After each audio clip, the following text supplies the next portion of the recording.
Okay, tingnan nyo kung gaano kalaki ang aking mangga.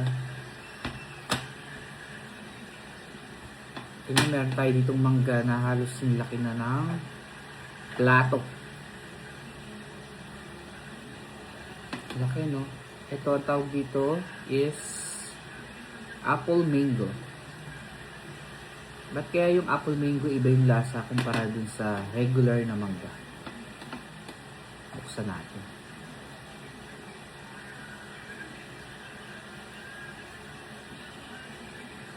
Uy, hinog na.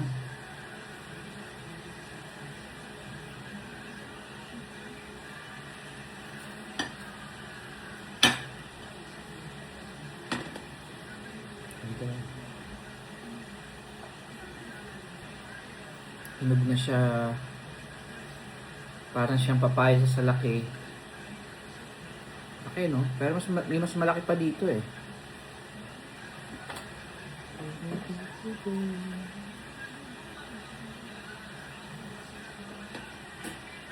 Ano, crystal? Parang papaya.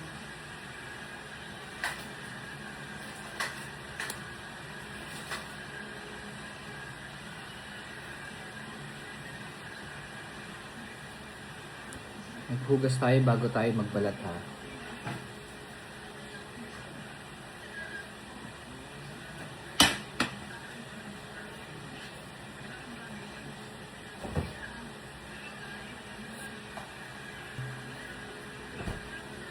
Malinis ang kamay natin, ha. Naghugas tayo.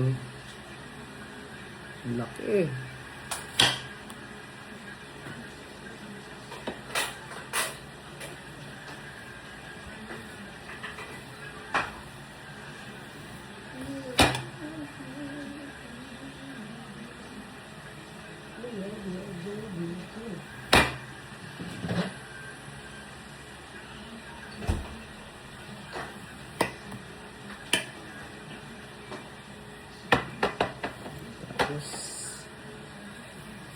Tapos lagyan natin ng bagoong at sili. Diba? Match. Ayan, maglagay tayo ng bagoong.